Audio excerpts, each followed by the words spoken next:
Hey guys, EzraTime here, and today we are going to be reviewing Monarch Legacy of the Monsters. I think in this review, I'm going to be reviewing two episodes at once because episode 1 and 2 just released like today, or I guess yesterday, you could say that for me. And I want to talk about it because it is part of the Monsterverse, so we finally get the Monsterverse back, you could say that, even though I think it never left to begin with, but it was there is a moment where we all think that Godzilla versus Kong is the last MonsterVerse movie, and everybody was like hashtag continue the MonsterVerse. And now we are getting that continuation, with this TV series, and then in 2024 we're going to get Godzilla X Kong, the new Empire, which is gonna be exciting to see. Um, and yeah, of course I'm really want to watch this TV series to begin with, but at the same time there is a bit of a worry, because obviously they are starting to focus more on the human drama in the TV series, and oh boy, I have something to say about that, and also they have featured two different timeline here in like the 1950s and the 2015 timeline, so which we're gonna get to that later. But I guess as usual, I'm gonna tell the synopsis for the TV series, and obviously we're gonna go to the positive aspect of the series that I like, and then the things that I don't like about the TV series, at least for the first two episodes, and where's my hope for the future one at least. This series obviously took place after the event of Godzilla 2014, after the epic battle between Godzilla and Mutos that leveled San Francisco. And we are following a new character named Kate, played by Anna Sawai, where she basically go to Japan because her father passed away, and she is there to basically check the apartment if the father left something for her family. You could say that, but eventually we found out that there is another family that lives in the apartment, and this family might be related to her family, because apparently the father might have an affair with, two families, you could say that, which I'm just like, oh, okay, this is the plot, I guess. But on the 1950s timeline, we also got Wyatt Russell's character named Shaw, and then there's two scientists, Keiko and Bill Randa, which you might remember that was played by John Goodman from Kong Skull Island, and of course John Goodman returned here in that epic intro this is in, where we saw that Mother Longlegs just fighting a giant crab, which I think is a cool opening for the series itself, and yeah, we are following these three characters in the 1950s, and I think for me that's like so far for the two episodes, that's like the best part about the show, because sure we are focusing on the human character, but I was engaged, because it was took place in the 1950s, and this is before they discovered titans and monster. They still, in the unknown territory, I guess, except for Bill Randa, because like the USS Lawton, which appeared in episode 2, is actually where he was stationed, I guess, or like where he was served in the war back in the day, before eventually the ship crashed into something, and then Bill Randa saw something in the ocean, and that's why he's like trying to figure out the truth, what was actually happened to the USS Lawton to begin with. And that's what the plot for the 1950s works so well to me, because again, it is a discovery plot, and it is quite engaging to see this character seeing a monster for the first time. And I'm definitely really really looking forward to the 1954 sequence, where they first bomb Godzilla, and hell, we all saw in the trailer, I think, or even in the TV spot, that we are going to see the military encountering Godzilla for the first time, and that got me hype. That's like the main draw for this TV series, for me at least. That seeing the 1950s where the human encounter Godzilla for the first time, how do they react, and then obviously how do they make decision to basically use the nuclear weapon against him in 1954. Like, I would love to see that flashback, which I'm pretty sure we're gonna get that in the future, and that's like the main highlight, or like the main part of the series that I really want to get into. And yeah, so the 1950s plot is the best part. I love the human character. I love the monster moments. I think they're all good so far. Even though there's like a tiny bit, but it was like, yeah, okay. At least there is like every single episode you have a monster sequence, which I really, really like that. And the performance as well by Wyatt Russell and then Kurtrussell as well, I think is fantastic. Because obviously they're father and son, but in this one they're playing, the same characters, which I think works really well, clearly. Because there is such a interesting character. Lee Shaw is just a funny but serious, and also and just really wanted to protect the scientist that he was working with, which I think just really really a good personality for his character as well. Just really fun to watch in my opinion. And I guess all that thanks to Ryan Russell and Kurt Russell performance. So yeah, they're all. I think they have the best performance among all the cast member. Which again, I don't want to belittle anyone here because I think everybody does their best in the show. But I feel like Ryan Russell and Kurt Russell has the best performance in my opinion because every single time they appear, I just got a smile on my face. Because it's just super fun to watch that character just doing something and do some badass thing, or like seeing a monster for the first time and then acting so super chill. Like it's just super fun to watch that character, Lee Shaw. So yeah, that's the positive part about the show, and also the VFX as well, for the monster for like a TV series. Like the VFX is really good, man. My God, it's so fantastic. Especially the dragon VFX in episode 2 was fantastic. I really kind of wait to see more of that monster. And so far, we saw this monster in the trailer, which got me hyped to see maybe they are hiding something more, from us. And I'm really hoping that's the case, because we saw the Godzilla a couple of times. We also got several monsters in the from the trailer that we saw it in episode 1 and 2, which is exciting for me because okay, we saw this in the trailer and they appear pretty quickly in the show. So maybe they are storing something else in the future episodes, which I'm really hoping that's what's gonna happen. Same thing with Godzilla, which I'm gonna talk about the Godzilla part later. Was his role gonna be in 2015 maybe? But for now, I want to get to the negative part about the show that I didn't really like, and that is the human character in the 2015 timeline because they're not that interesting to begin with, in my opinion, because it kind of remind me of the Godzilla 2014 scenario where you got Bryan Cranston's character and then you got Aaron Taylor Johnson's character where they are father and son, but at the same time. Bryan Cranston's character is far more interesting than Aaron Taylor Johnson's character because there is a reason why he was so angry and I mean, Bryan Cranston is just a phenomenal actor in my opinion. So that's also one of the reasons, and it's like, yeah, when the focus shift to Aaron Taylor Johnson's character, it wasn't that interesting to begin with. He's not a terrible character, but he certainly wasn't as interesting as his father was.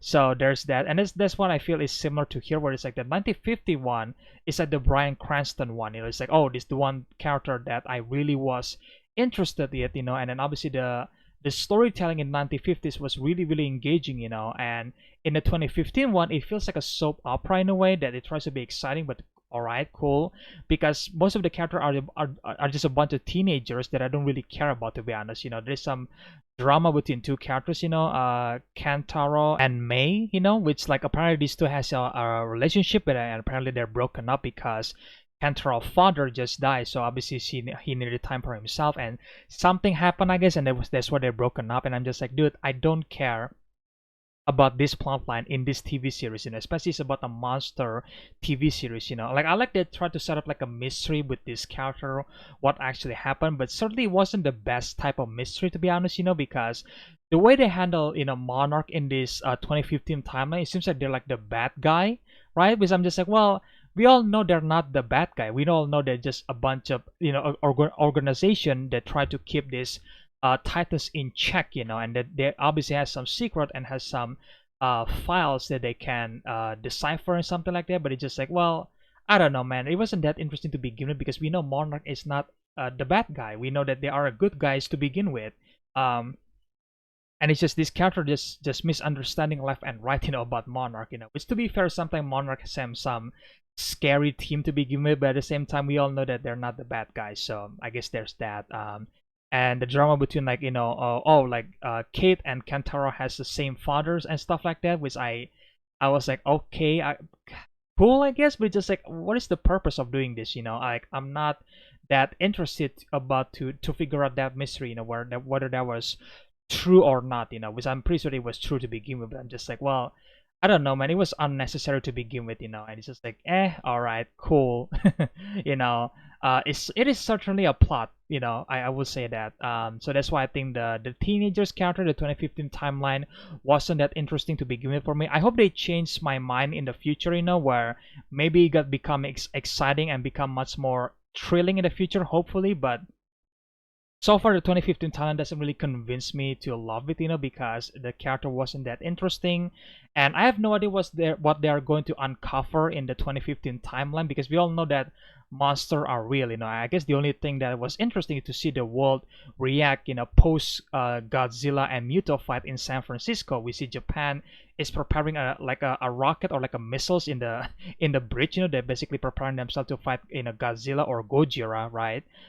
Which is kind of interesting to see that. But for the most part, it wasn't that engaging, because we have no idea what's gonna be the plot revelation in the 2015 timeline, because we all know that monsters are real, and so like where are we going from here? I guess that there is the family secret that happens to be there, but at the same time, that wasn't that engaging, and it's like a soap opera with a bunch of teenagers, Again, I know that I'm seeing uninterested, or like seem like that's the worst part of the show, but trust me, man, I really hope that in the future they could be much more fun to watch, but so far, like, all right, cool, I guess. I just don't, I'm not really that engaged, to be honest, but this is me though.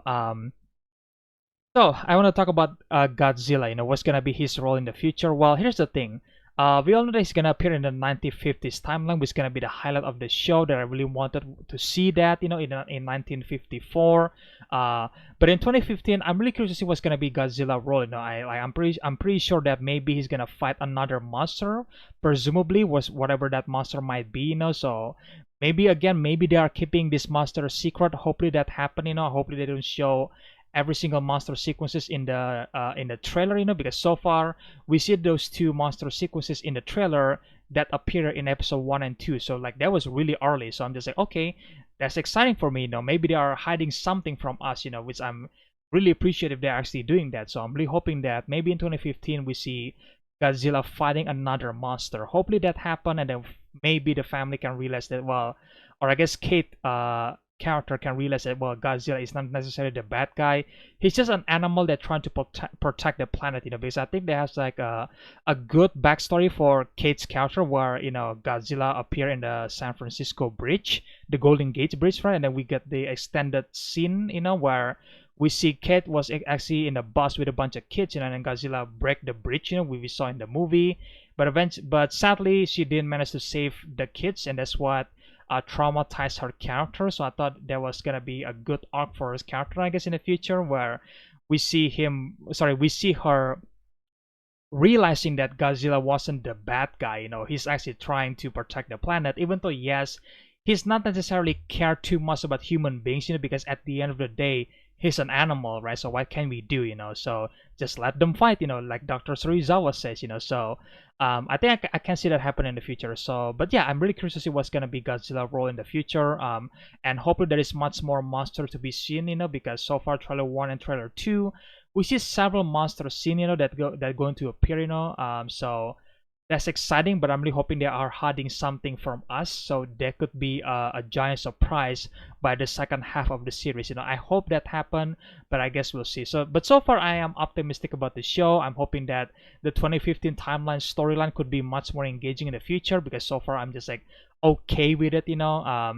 And the 1950s timeline, well, that was perfect, because I think I love that so much, and kind of make me wish that wyattrussell's character Lee Shaw was like the main character for the entire series, but I guess somewhat he is, but I kind of wish that the series would be just a full-on prequel to the 1950s, so we don't have to cut back to the 2015 storyline that so far hasn't really engaged me yet, So that's what I'm getting at, when I finish watching episode 1 and 2, that I kind of wish this was a full-on prequel set in the 1950s, because I think that was much more interesting, at least for me.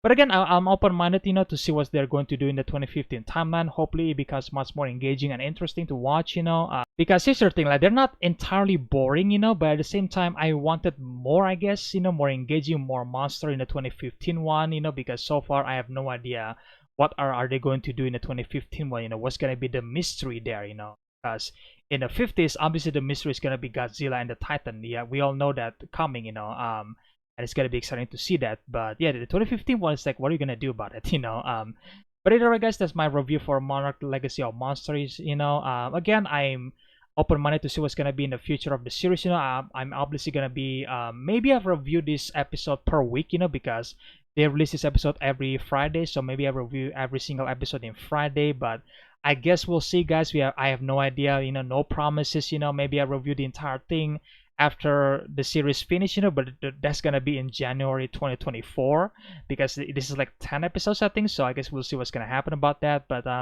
yeah, guys. That's my review. Let me know in the comment section below, guys. What do you guys think about this TV series right here for episode 1 or 2? Do you guys think this is a good first 2 episodes for the series? Does this make you hook for the series? You guys want to watch more of the episodes, or do you guys actually think that it was not really that engaging, it wasn't for me, or it wasn't that good to begin with? So again, let me know about your opinions in the comment section below about this series. And again, guys, if you guys enjoyed this review, then make sure, guys, leave a like, comment, subscribe, share the videos, usual stuff, guys. And again, I hope you guys enjoyed this review, and I will see you guys in the next one then.